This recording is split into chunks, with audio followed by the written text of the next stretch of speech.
అంబేద్కర్ గారు దళితుల కోసం ఎంతగానో పోరాటాలు చేశారు. కానీ ఈరోజు అట్టడుగున ఉన్న ఆ బడుగు బలహీన వర్గాలకు న్యాయం జరగడం లేదు. ప్రభుత్వాలేమో పెద్ద పెద్ద స్టాచ్యూలు పెడుతున్నాయి, స్టాచ్యూ ఆఫ్ సోషల్ జస్టిస్ అంటున్నారు.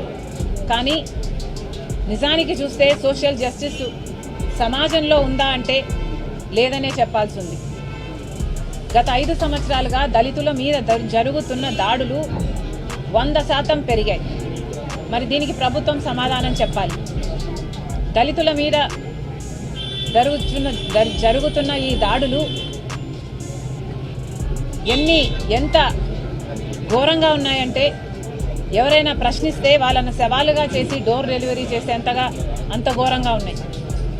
ఇంకెవరైనా ప్రశ్నిస్తే వాళ్ళ మీద కేసులు పెట్టడం, జైలుకి తీసుకెళ్లి వాళ్ళని జైల్లో పెట్టడం, వాళ్ళని గుండు కొట్టి అవమానించే పరిస్థితుల్లో ఉన్నాయి. ఇవన్నీ ఈ రాష్ట్రం కల్లారా చూసింది. కనీసం దళితులకు వాళ్ళకు కేటాయించిన ఎస్సీ ఎస్టీ సప్లాన్ నిధులు కూడా వాళ్ళ కోసం వాడటం జరగటం లేదు. మొత్తం అన్నీ డైవర్ట్ చేస్తున్నారు, ఇష్టారాజ్యంగా పరిపాలన చేస్తున్నారు. ఇవన్నీ ఆగాలి. దళితులకే కాదు ప్రతి వర్గానికి చెందాల్సిన గౌరవం వారికి చెందాలి. ఇవన్నీ సాధ్యం కావాలి అంటే ఒక కాంగ్రెస్ పార్టీ వల్లనే సాధ్యం అవుతుంది. మరొకసారి ఎలక్షన్లు వస్తున్న వేళలో రాష్ట్ర ప్రజలందరికీ విన్నవించుకుంటున్నాం.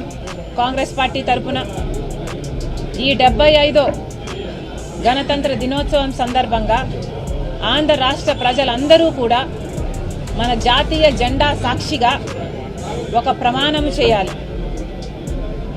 ఆ ప్రమాణము ఆంధ్ర రాష్ట్రానికి స్పెషల్ స్టేటస్ ఇవ్వని పార్టీలను సపోర్టు చేయమని, స్పెషల్ స్టేటస్ కోసం పోరాడని పార్టీలకు మేము మద్దతు ఇవ్వమని, మన రాష్ట్రానికి రావాల్సిన పోలవరం ప్రాజెక్టు కోసం కొట్లాడని పార్టీలకు మద్దతు ఇవ్వమని, మన బాగు గురించి మన రాజధాని గురించి ఆలోచన చేయని, స్వలాభం కోసం ప్రజల ప్రయోజనాలను తాకట్టు పెట్టే పార్టీలకు మద్దతు ఇవ్వబోమని జెండా సాక్షిగా ఆంధ్ర రాష్ట్ర ప్రజలు ప్రమాణం చేయాలని కాంగ్రెస్ పార్టీ మనస్ఫూర్తిగా ప్రార్థిస్తుంది.